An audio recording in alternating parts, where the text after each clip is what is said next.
Today we're making sweet potato soup. Obviously, this meal is inspired by the book Things Fall Apart, which has so many references to yams.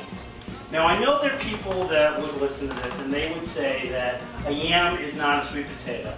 That these two types of vegetables are really different. And you know what? That's a debate I'm not going to get into. I actually think yams and sweet potatoes are about the same. And so I'm going to make a sweet potato soup. 3 parts stock, 2 parts vegetable, 1 part cream. And that's going to be the basic that you can use in this recipe or any other. So in fact, you could do beet soup, potato soup. You all would use the 3-2-1 relationship, 3 parts stock, 2 parts vegetable, 1 part cream. Could be vegetable stock, could be beef stock, could be chicken stock. We'll be using chicken stock. Prime ingredient in this soup is going to be your sweet potatoes. Put your oven on at about 350 and I run these for about an hour. I also just put these right on the grate. This is red palm oil, and in the book Things Fall Apart, palm oil plays such a significant role. I'm going to use it. To this I add shallots, garlic, and sliced ginger. So after about an hour, your sweet potatoes will have, like I said, a very tough crust on the outside. You can then take your sweet potatoes and you can literally pull the skin off after they get cool. And they're very soft. You really don't need tongs or anything like them. I put them right down into the pot with the vegetables. The vegetables are now just beginning to turn a little bit brown and caramelized. I'm cooking today with an accompaniment of Malbec. This is a 2008 Del Gaccio Malbec that I really enjoy. And not that you have to cook with Malbec, you can cook with whatever you might like, water or whatever it may be. But I usually have some type of beverage along with me for the ride. Chicken stock. I'd recommend you use a low sodium chicken stock because otherwise some of the flavor of the salt that you want to add yourself gets added in by the stock. So I cover this and we're going to let this go 20-30 minutes. We're going to bring it to a boil.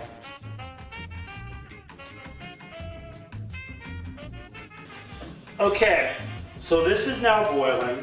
The flavors have really mixed together. And to this, I'm going to add a cup of coconut milk.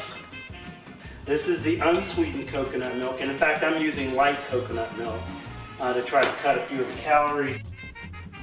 Okay, so this has come back to heat.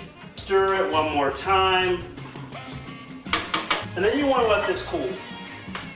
One of the things you're going to be doing next is you're going to be pureeing this, and one of the last things you want to do is burn yourself. So your sweet potatoes now are even looser than they were before. You want to pulse this.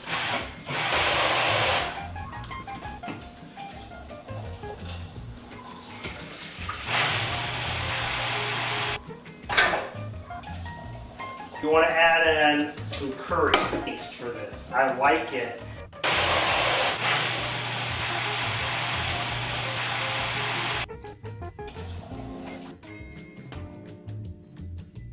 You know, one of the things I do here is I'm going to slice up 1 lemon.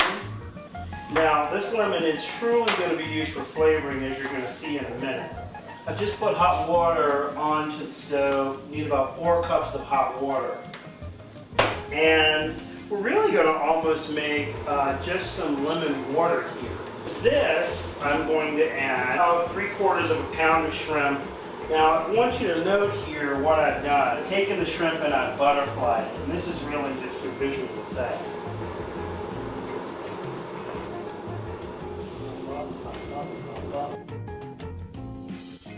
I fill it up with 4 cups of boiling water. Again, 3/4 pound of shrimp, 1 lemon. You don't do a lot here.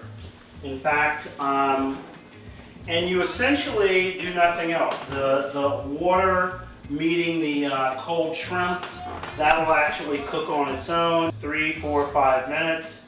The shrimp will then be done. I add soup to a bowl.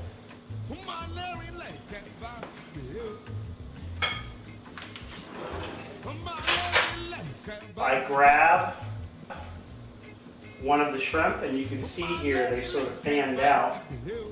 I take them and I just set them in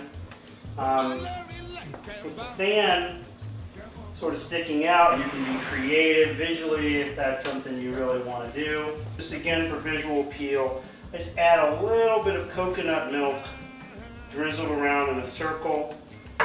And here you have yam sweet potato soup with shrimp.